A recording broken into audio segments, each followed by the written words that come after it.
24장 1절에서 13절까지입니다.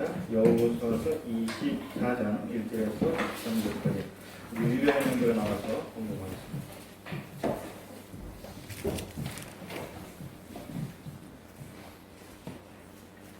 여호수아가 이스라엘 모든 지파 세겜에 모으고 이스라엘 장로들과 그들의 수령들과 재판장들과 관리들의 부름에 그들이 하나님 앞에 나와선지라.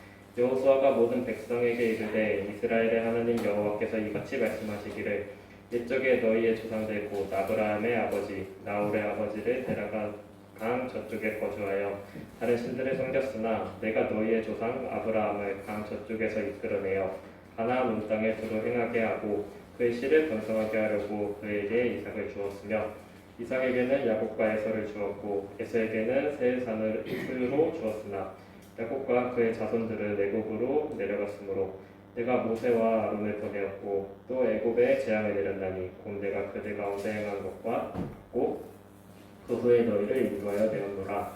내가 너희의 조상들을 애굽에서 인도하여 내어 바다에 이르게 한즉 애굽 사람들이 병거와 마병을 거느리고 너희의 조상들을 홍해까지 쫓아오므로 너희의 조상들이나 여호와께 부르짖기로 내가 너희와 애굽 사람들 사이에 흑암을 두고 바다를 이끌어 그들을 덮었나니 내가 애굽에서 행한 일을 너희의 눈이 보았으며 또 너희의 많은 날을 광야에서 거주하였느니라.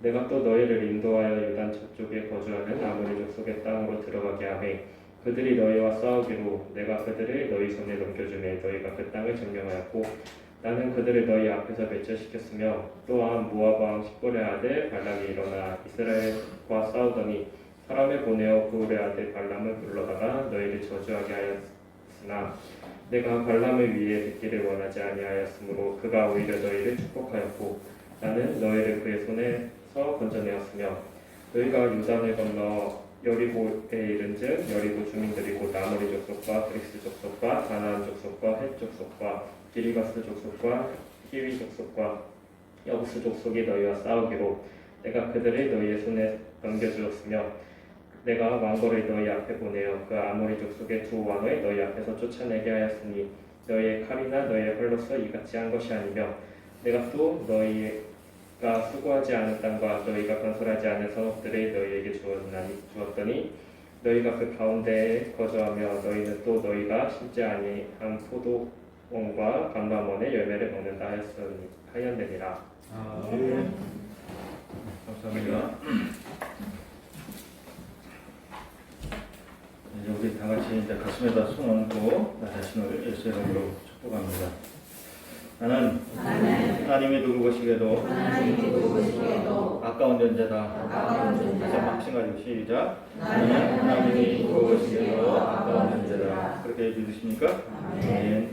우리 앞에 옆 사람 보시면서 인사합니다. 사랑합니다. 축복합니다. 축복합니다.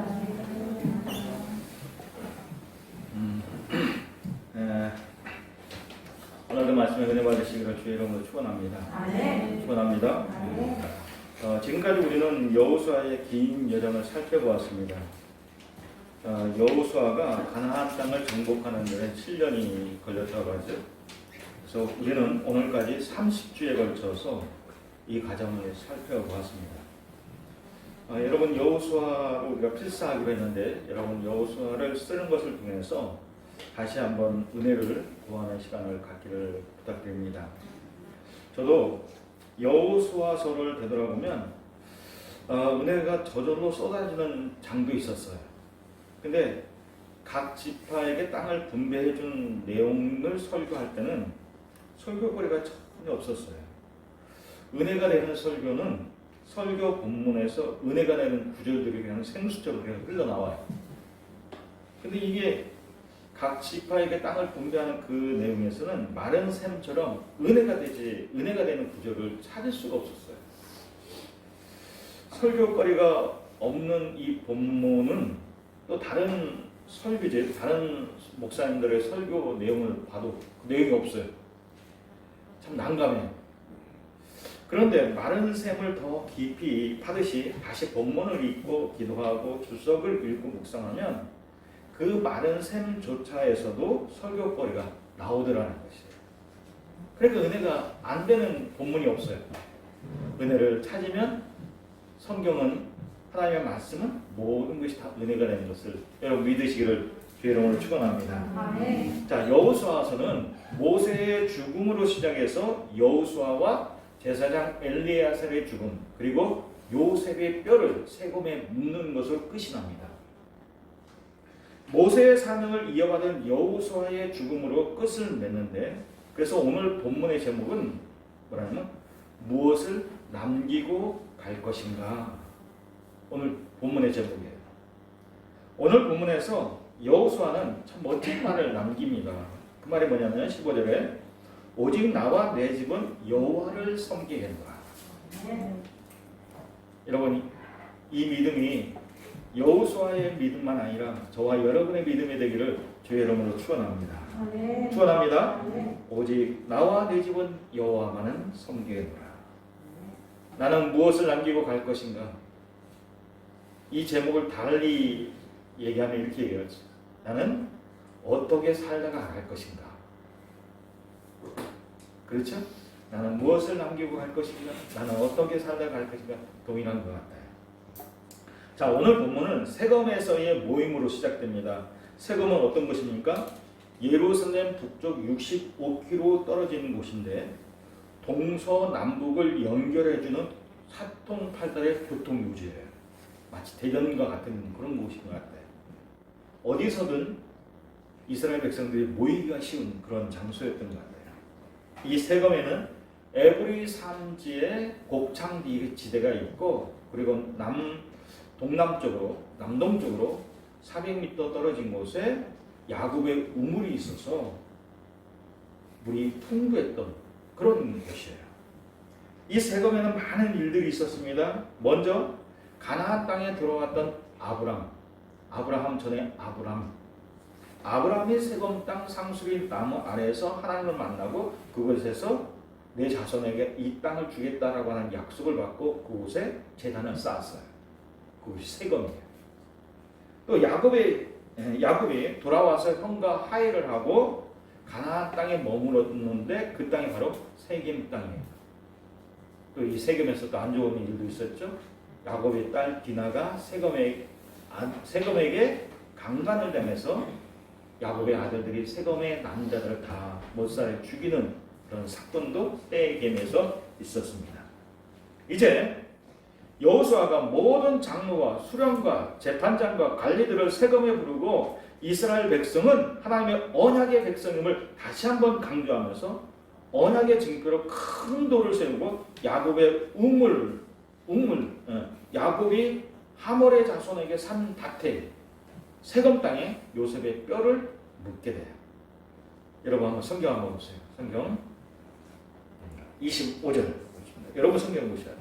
자, 시작. 여호수아가 이 모든 말씀을 하나님의 율법책에 기록하고 큰 돌을 가져다가 거기 여호와의 성소 곁에 있는 상수리 나무 아래에 세우고 그렇죠. 큰 돌을 가져다가 기념비를 세웠어. 또 이 32절 시작. 또 이스라엘 자손이 애굽에서 가져온 요셉의 뼈를 세겜에 장사하였으니 그렇죠? 예, 그렇습니다. 자, 그래서 이 세겜은 이스라엘에게 역사적인 장소이면서 하나님과 관계 회복의 장소예요. 가나안 땅을 점령하고 오랜 시간 안식을 누리면서 그들의 신앙이 느슨해질 때쯤 여호수아는 이스라엘 백성들을 다시 세경으로 불러서 하나님과의 관계를 강화하고 회복시키려고 하고 있는 것을 볼 수 있어요. 하나님을 믿는 우리에게도 이러한 회복의 과정이 반복적으로 있어야 됩니다. 내 신앙의 이치가 지금 어디에 와 있는지 확인하고 또 확인해야 됩니다. 그렇지 않으면 내 신앙이 세상으로 흘러가기 쉬워요. 배를 부대에다 메어놓지 않으면 배는 바다로 강으로 흘러가게 돼 있어요. 배와 비행기가 항해를 할 때, 바다를 갈 때 자기 이치를 시시각각으로 확인해야 됩니다. 그렇지 않으면 항로를 벗어나서 다른 곳으로 흘러갈 수 있어요. 1981년 9월 1일 미국 존 F 케네디 공항을 출발해서 앵커러지를 경유해서 김포 공항으로 돌아오던 칼 항공기가 대한항공기가 구소련의 전투기에 공격을 받아서 탑승자 전원이 다 사망하는 사건이 있었습니다. 여러분 기억하시죠? 근데 이 항공기가 구소련의 전투기에 피해를 받게 된 이유가 뭐냐면 좌표를 잃어버리고 항공기가 이탈했기 때문에 그래요. 구소련은 이 항공기가 항로를 이탈해서 군사시설을 탐지하는 것으로 오해하고 피격을 했다는 것이에요. 이 사건으로 미국의 레이건 대통령 당시인데 레이건 대통령은 인공위성을 통한 좌표 확인을 모든 민간의 항공기와 배에게 무료로 제공해 줬어요. 그리고 군사적인 목적으로는 암호를 사용하도록 했어요. 지금 우리가 사용하고 있는 자동차 내비가 그런 역할을 해주는 거예요. 내가 현재 지금 어디에 와 있는지, 어디 방향으로 잘 가고 있는지를 알려주는 것이 이 내비, GPS가 해주고 있는 거예요. 내 신앙의 위치가 지금 어디에 와 있는지 잘 확인하고 있습니까? 확인하지 않으면 내 신앙은 세상으로 흘러 들어가게 돼 있어요. 우리는 하나님의 말씀을 통해서 내 영적인 위치가 어떠한 상태에 있는지 확인할 수 있어야 됩니다. 하나님과의 바른 관계에 위치해 있으면 언제나 감동이 있고 기쁨이 있지만 근데 하나님과의 관계가 멀어지고 소원해지면 감사가 없고 영적으로도 무감각하고 죄로도 무감각한 삶을 살 수밖에 없어요. 제가 최근에 블랙박스를 교체했어요. 블랙박스를 10년을 쓰다 보니까 저장을 못하고 이게 재생이 안 되는 거예요. 그래서 새 블랙박스를 교체했더니 그 기능에 GPS 같은 그런 기능이 있어요. 내 차가 도로 위에 차선을 잘 가고 있는지 확인이 되고 만약에 차선을 벗어나게 되면 경고음이 울리는 거예요. 그러니까 우리는 항상 하나님의 말씀을 들으면서 내 영적인 위치를 확인하고 만약에 하나님과의 정상적인 관계에서 이탈되어 있다면 하나님의 말씀으로 다급한 경고음을 들어야 돼요. 그리고 자신의 위치를 반드시 수정해야 돼요. 잘 가고 있다. 잘 가고 있는 것으로 여러분 수정해야 돼요. 여러분 그러한 삶이 우리에게 있기를 주의 이름으로 축원합니다. 아멘. 자, 여호수아는 모든 갈래들을 모아놓고는 이스라엘의 뿌리에 대해서 설명하고 있어요. 옛적의 2절 옛적의 너희의 조상들 곧 아브라함의 아버지 나홀의 아버지 델라가 강 저쪽에 거주하여 다른 신들을 섬겼으나 여러분 뿌리를 아는 것은 자신의 정체성을 아는 거예요. 알렉스 헨리가 쓴 이 뿌리라고 하는 소설을 제가 읽고는 참 많이 감동을 받은 적이 있었어요. 미국에 있는 흑인들이 아프리카에서 어떻게 노예선을 타고 미국에 오게 되었는지 그 후손들이 미국에서 어떤 어려움을 겪으면서 미국에 정착하게 되었는지 미국인의 눈으로는 게으르고 무식한 흑인의 노예이지만 그들의 조상들은 아프리카의 출장이었고 사랑하는 사람도 있고 신실한 젊은이였다라고 하는 사실을 밝히면서 아프리카 흑인들에게 자부심을 줬던 그런 내용이었어요.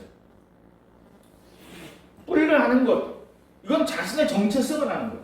만약에 우리가 그리스도인으로서 자신의 정체성을 잃으면 우리는 세상 사람과 다를 것이 없습니다. 내 정체성을 잃으면 내가 그리스도인으로서 나의 정체성을 잃으면 나는 세상 사람들과 똑같은 사람이 되는 거예요. 똑같은 사람인 거예요. 그렇다면 우리는 누굽니까? 우리는 하나님의 은혜를 받은 축복의 자녀인 것을 믿으시기를 주의 이름으로 축원합니다. 아멘. 축원합니다. 아멘. 자, 여호수아는 이스라엘 백성에게 지금 이 사실을 이야기하고 있어요. 델라를 시작을 해서 아브라함, 이삭, 야곱 그리고 모세와 아론을 말합니다. 이스라엘의 역사적인 배경을 보면 네 가지의 지역으로 나눌 수 있는데 하란에서 그리고 애굽에서 강야에서 가나안 땅으로 이렇게 네 지역으로 말할 수 있어요. 우리는 이스라엘의 이 역사적인 배경과 사실을 통해서 하나님 백성의 세 가지 특징을 우리가 알 수 있는데 그 특징이 뭐냐면 첫째, 하나님은 하나님의 위대한 부르심. 하나님의 위대한 부르심이 우리에게 있었다는 것. 두 번째, 하나님의 위대한 구원이 우리에게 있었다는 것. 세 번째, 하나님의 위대한 정복이 있었다는 것.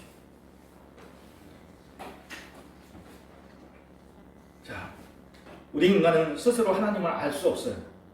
하나님이 우리에게 자신을 계시해 주지 않으면, 하나님이 자신을 보여주지 않으면 하나님을 알 수가 없어요. 그래서 우리에게 가장 큰 복이 무엇입니까? 우리에게 하나님을 알게 해주시는 복, 이것이 가장 큰 복이에요. 세상 사람들은요, 하나님을 설명해줘도 알지 못하고 깨닫지 못해요. 우리가 하나님에 대해서 얘기하면 비웃습니다. 조롱합니다. 왜? 하나님을 알지 못하니까, 하나님의 사랑을 알지 못하니까, 그 축복을 알지 못하니까 우리를 비웃고 비난하는 거예요. 우리가 하나님을 알게 된 복이 얼마나 큰 복인지, 하나님이 예수 믿는 우리를 복의 근원으로 삼으셨어요. 하나님의 백성인 우리가 축복하는 사람은 복을 받고, 또 우리를 축복하는 사람도 복을 받아요. 발람을 통해서 이스라엘을 저주하려고 했지만 발람은 그럴 수 없다라고 얘기해요. 왜?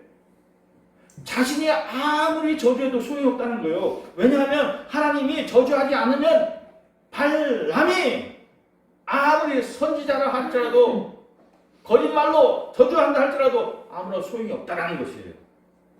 우리는 그런 하나님의 축복받은 자녀인 것을 여러분 믿으시기를 주의 이름으로 축원합니다. 하나님이 믿음의 조상 아브라함을 축복의 근원으로 삼으셨어요. 저에게 주신 복의 근원이 뭡니까? 너가 축복하는 자가 복을 받고, 너를 축복하는 자가 또 복을 받는다는 거예요. 근데 이 아브라함에게 주신 이 축복의 근원을 하나님이 예수 그리스도를 통해서 오늘 우리에게도 이 복이 흘러오게 된 거예요. 여러분 이 사실을 믿으십니까? 예수 믿는 내가 축복의 통로인 것을 여러분 믿으십니까? 그 다음 우리 한번 확신하면서 한번 좀 같이 한번 따라서 했으면, 예수 믿는 나는 축복의 통로다. 시작! 예수 믿는 나는 축복의 통로다. 다시 한번 확신 가지고 큰 소리로 시작! 예수 믿는 나는 축복의 통로이다. 여러분 이 사실을 믿으시기 바랍니다. 여러분 경제적으로 잘 살고 못 사는 게 문제가 아닙니다. 영혼의 문제입니다. 이 세상의 생애뿐만 아니라 영원한 세상에서 축복받는 것이 중요하다는 거죠. 근데 우리는 그 축복이 우리에게 있다는 거죠. 자, 그런데 하나님은 이스라엘을 축복의 대상으로 삼으시고 축복의 대상인 야곱의 자손들을 애굽에 내려가서 노예의 삶으로 고통받게 하셨어요. 그에 반해서 축복의 언약에서 배제된 에서의 후손들은 세일산에 머물러서 편안하게 생활을 하게 했어요. 왜 그렇게 하셨을까? 왜 하나님이 야곱의 후손들은 고통 속에서 살게 하셨고 에서의 자손에게는 아무 일이 없게 하셨을까? 하나님은 선택받은 이스라엘 백성에게만 하나님의 위대한 선택과 하나님의 위대한 구원을 맛보게 하기 위해서 그렇게 하셨다는 것이에요. 역설적이죠? 근데 우리가 분명한 것은 뭡니까? 고통이 없으면 영광이 없는 거예요. 십자가의 은혜가 없으면 부활의 영광이 없는 거예요. 애굽에서의 그 고통이 있었기 때문에 그 모질고 힘든 노예 생활에서 하나님의 구원하신 것을 통해서 하나님의 구속의 은혜를 알게 된 거고, 하나님의 구속의 사랑을 영원히 지울 수 없게 기억할 수 있는 거예요.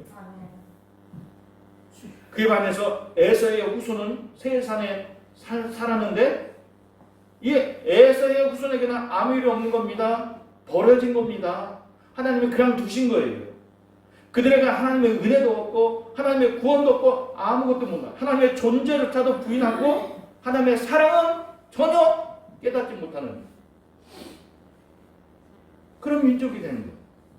그래서 하나님은 이스라엘에게 노예 생활과 강야 생활을 통해서 그 고통을 통해서 하나님의 사랑을 깨닫고 하나님의 은혜를 우리의 심령 속에 각인시키는 겁니다. 저와 여러분에게 그 은혜가 있습니까? 은혜를 가지고 있습니까? 여러분 하나님의 사랑이, 하나님의 은혜가 우리의 심령 속에 강하게 각인되어 있기를 주의 이름으로 축원합니다. 자, 우리는 하나님의 은혜와 하나님의 사랑을 예수님을 통해서 알게 됐어요. 우리가 고통당해야 할 십자가의 사건을 2000년 전에 예수님이 대신 그 십자가를 통해서 하나님의 사랑을 보여주셨고 하나님의 은혜를 우리에게 깨닫게 해주셨어요. 자, 이스라엘을 히브리인이라고 부릅니다. 근데 이 히브리인의 뜻은 뭐냐면 강 저편에서 온 자, 강을 건너온 자라고 하는 뜻이 있어요. 아브라함 전에 아브라함은 메소포타미아 문명의 꽃을 피웠던 갈대와 우르에서 태어났고 그곳에서 자랐습니다. 그곳에서 가나안 땅으로 들어오기 위해서는 티그리스와 유브라데스 강을 건너와야만 했습니다. 이 강을 건너와서 가나안 땅에 들어왔기 때문에 그래서 그들이 히브리 민족이 된 거예요. 강을 건너왔다. 그런데 아브라함의 조상 나홀과 델라가 살았던 갈대와 우르는 어떤 곳입니까? 우리는 어떤 곳을 알고 있죠? 우상이 가득한 곳을 알고 있지 않아요? 믿음의 조상 아브라함이 이곳을 떠나 우상이 가득한 이곳을 떠나서 강을 건너 약속의 땅 가나안 땅으로 들어오게 된 겁니다. 이제 우리는 십자가의 강을 건너야 돼요. 십자가의 강은 세상과 우리를 분리시키는 강이에요. 이전에 우리는 세상 사람들처럼 제약 가운데서 살았습니다. 제약을 즐기며 그 가운데서 살았습니다. 그러나 이제는 십자가의 강을 건너서 의로운 길로 들어섰어요. 하나님의 자녀답지 못하게 살면 하나님의 자녀가 아닌 거예요. 십자가의 강을 건너지 못한 거예요. 저와 여러분이 십자가의 강을 건넜다면 이제 우리의 삶은 달라져야 돼요. 아브라함이 아브라함으로 바뀐 거죠. 저가 세속적인 사람에서 축복의 자녀로 바뀐 것처럼 그런 변화된 삶이 있어야 됩니다. 아멘. 이런 변화된 삶이 우리에게 있기를 주의 이름으로 축원합니다. 아멘. 하나님 나라에서 가장 중요한 것은 그래서 사람이 죄에서 용서함 받고 변하는 새 사람이 되는 거예요. 죄를 짓고 감옥에서 사는 사람에게 새로운 인생은 뭡니까? 죄에서 면제받고 감옥에서 나오는 것, 이것이 그에게 새로운 인생 아니에요? 이거만큼 큰 복이 저희가 어디 있습니까? 노예 생활하는 사람에게, 노예에게 해방되는 것만큼 더 큰 복이 어디 있습니까? 우리는 그 복을 예수님을 통해서 갖게 되었다는 것이에요. 자, 우리는 예수님의 십자가로 죄에서 면제를 받고 용서함 받았어요. 그리고 예수 그리스도 안에서 축복의 자녀, 약속의 자녀가 되었습니다. 이거만큼 큰 복이 어디 있습니까? 그렇다면 새로운 삶이, 새로운 인생이 우리에게 있어야 하는데 나에게는 그러한 새로운 인생이 있느냐는 것입니다. 새로운 삶을 살고 계십니까? 새로운 삶, 새로운 인생이 저와 여러분에게 있기를 주의 이름으로 축원합니다. 아멘. 자, 하나님의 백성 세 가지 특징이 있다고 그랬죠. 하나님의 위대한 부르심이 우리에게 있다. 두 번째, 하나님의 위대한 구원이 우리에게 있다. 세 번째, 뭐예요? 하나님의 위대한 정복이 우리에게 있다는 거예요. 이 세 번째 하나님의 위대한 정복에 대해서 말씀드립니다. 가나안 땅을 비어있는 땅으로 하나님이 이스라엘 백성에게 준 것이 아니라 그곳에는 죄가 가득한 가나안 족속들이 이미 살고 있었던 땅이에요. 빈 땅이 아니에요. 너희가 빈 땅에 들어가서 차지해라 라고 하는 게 아니라 그곳에는 이미 가나안 족속들이 살고 있었어요. 하나님이 그 땅을 정복하라고 하신 이유는 뭐냐면 그 땅 가운데 있는 죄를 몰아내고 죄를 진멸하라는 것이에요. 그래서 가나안 땅에 살고 있는 이 6개 족속들, 아모리 족속, 브리스 족속, 여부스 족속, 히릿 족속, 기르가스 족속, 이 족속들을 다 몰아내고 저들을 남녀노소 구분할 것 없이 다 진멸하는 거예요. 다 진멸하는 거예요. 그렇지 않으면 그들이 제 삶을 즐기고 있는 그들이 너희에게 올무가 되고 덫이 되고 옆구리를 찌르는 채찍이 되고 눈에 가시가 된다는 거예요. 자, 오늘 본문에 보면 왕벌 얘기가 나옵니다. 왕벌 12절 한번 볼까요? 12절. 자, 시작. 내가 왕벌을 너희 앞에 보내요. 그 아모리 족속의 두 왕을 너희 앞에서 쫓아내게 하였나니 너희의 칼이나 너희의 활로서 이같이 한 것이 아니며. 자, 여러분 보세요. 하나님의 왕벌을 너희 앞에 보낸대요. 그래서 아모리 족속의 두 왕, 그러니까 아모리 요단강 동편에 있던 왕입니다. 두 왕이 너희 앞에 쫓아났는데, 근데 저들이 쫓아낸 것은 너희의 칼이나 활로서 쫓아낸 것이 아니라 하라고 말씀하고 있어요. 자, 왕벌. 우리나라에 벌 종류를 찾아봤어요. 꿀벌이 있고, 땅에서 사는 땅벌이 있고, 땅벌 아주 조그마한 거, 땅벌이 있고, 그 다음에 말벌이 있고, 장수말벌이 있어요. 요즘은 외래종 호박벌 같은 그런 벌이 있어요 또. 근데 이게 꿀벌에 쏘여도 이게 아파요. 여러분 벌에 쏘여봤죠?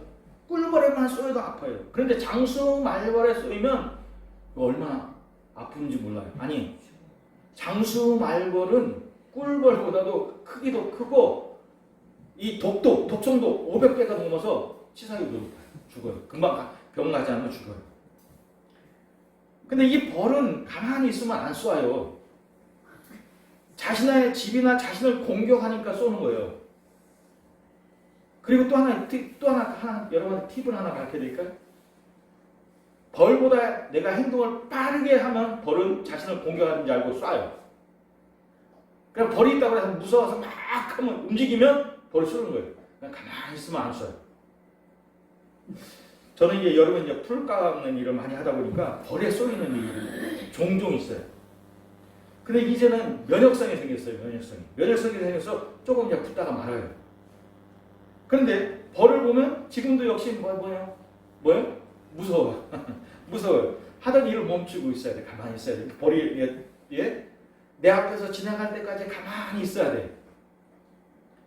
하나님은 왕벌을 너희 앞에 보낸 것처럼, 이 말은 실제로 왕벌을 저들에게 보냈다라고 하는 것이 아니라 사람들이 벌을 보고 두려워하는 것처럼 두려워하게 해서 저들로 하여금 싸움의 의지를 꺾어놓으셨다. 그래서 요단강 동편의 아모리 족속, 이 아모리 족속은 그 당시에로서 강력한 군대를 가진 두 왕이었어요. 아모리 족속, 아모리 왕 시돈과 바산 왕 옥. 아모리 왕 시돈과 바산 왕 옥, 이 두 왕은 그 당시로서는 강력한 군대를 가진 그런 나라였어요. 근데 이스라엘 군대가 저들을 다 진멸시켜버렸어요. 이 소식을 들은 여리고성 사람들의 마음이 녹아내렸다는 것이죠. 이스라엘 백성들이 요단강을 건너서 여리고성을 향해서 쳐들어온다라고 하는 소식을 듣고는 여리고성에 살고 있는 기생 라합이 여리고성 사람들의 심정을 이야기한 내용이 있어요. 뭐라고 했어요? 우리가 심히 두려워하고 간담이 녹아내렸나이다. 그러니까 이스라엘이 가나안 땅을 정복하는 것은 이스라엘의 칼과 활이 아니라 하나님이 그들을 앞서서 왕벌을 보냈기 때문에, 저들의 전투력을, 의지력을 꺾어놨기 때문에 이스라엘 앞에서 꼼짝 못한다. 마치 그 모습이 어떤 모습과 같은지 알아요? 고양이 앞에서 지의 모습과 같아요. 공격을 못하는 것. 하나님이 우리를 이 땅에 보내신 것은 이와 마찬가지입니다. 빈 땅을 차지하라고 우리를 보낸 것이 아니라 이 땅에 죄와 싸워서 그 땅을 정복하라고 우리를 보낸 것이에요. 저와 여러분을 보낸 것이에요. 여호수아 당시에 가나안 땅에는 음란과 우상 숭배가 가득하다면 지금 우리가 사는 이 땅도 역시 마찬가지입니다. 음란과 타락한 문화와 뉴에이지와 황금 만능주의가 우리의 새로운 우상이에요. 이 음란과 우상 숭배가 더하면 더했지 덜하지는 않아요. 근데 하나님 우리에게 어떻게 이 위대한 정복을 우리에게 하는 것이에요. 우리에게 빈 곳을 가라고 하신 것이 아니라 재앙이 가득한 이곳에서 너희가 죄와 싸워서 진멸하라는 것이에요. 진멸하는 것. 우리의 싸움은 혈과 육에 대한 싸움이 아닙니다. 이 세상을 죄로 지배하고 있는 악한 영들과의 싸움이에요. 우리의 무기는 칼과 활이 아니라 진리의 영, 성령의 복음입니다. 진리로, 말씀으로, 성령으로 충만해서 죄와 악한 영들과 싸워서 승리하는 성도가 되기를 주의 이름으로 축원합니다. 말씀이 우리의 무기예요. 말씀이 우리 그리스도인의 삶의 기본이에요. 그러니까 제발 부탁하는데 매일같이 경건의 시간을 가지랍니다. 기도하고 말씀 보는 것이 우리의 삶의 기본입니다. 기본. 이것 없이 우리가 능력으로 산다? 아니요. 하나님의 왕벌을 보내도 소용없어요. 자, 부르심과 구원은 하나님이 하시는 일이지만 정복은 우리가 하나님의 능력으로 해야 될 일이에요. 우리에게 하나님의 능력은 뭡니까? 우리에게 하나님의 능력은 예수 그리스도의 이름인 것을 여러분 믿으시기를 주의 이름으로 축원합니다. 매일같이 예수의 이름을 부르고 예수님을 따라 살아가는 삶, 이것이 우리의 삶의 능력입니다. 이 능력을 가지고 세상에 나가서 매일 승리하는 삶을 살기를, 그래서 축복의 자녀다운 삶을 살기를 주의 이름으로 축원합니다. 축원합니다. 기도하겠습니다. 오늘 주신 말씀 생각하면서 하나님, 내가 이러한 삶을 살기를 원합니다. 하나님이 이대한 부르심이 있었고 이대한 구원이 있었고 또 하나님이 이대한 정복이 나를 통해서 하기를 원하시는데 내가 세상 속에서 이러한 삶을 주님 살기를 원합니다. 우리 한번 같이 한번 그렇게 기도하겠습니다. 기도합니다. 아버지 하나님 감사합니다. 오늘 말씀을 통해서 우리에게 귀한 은혜를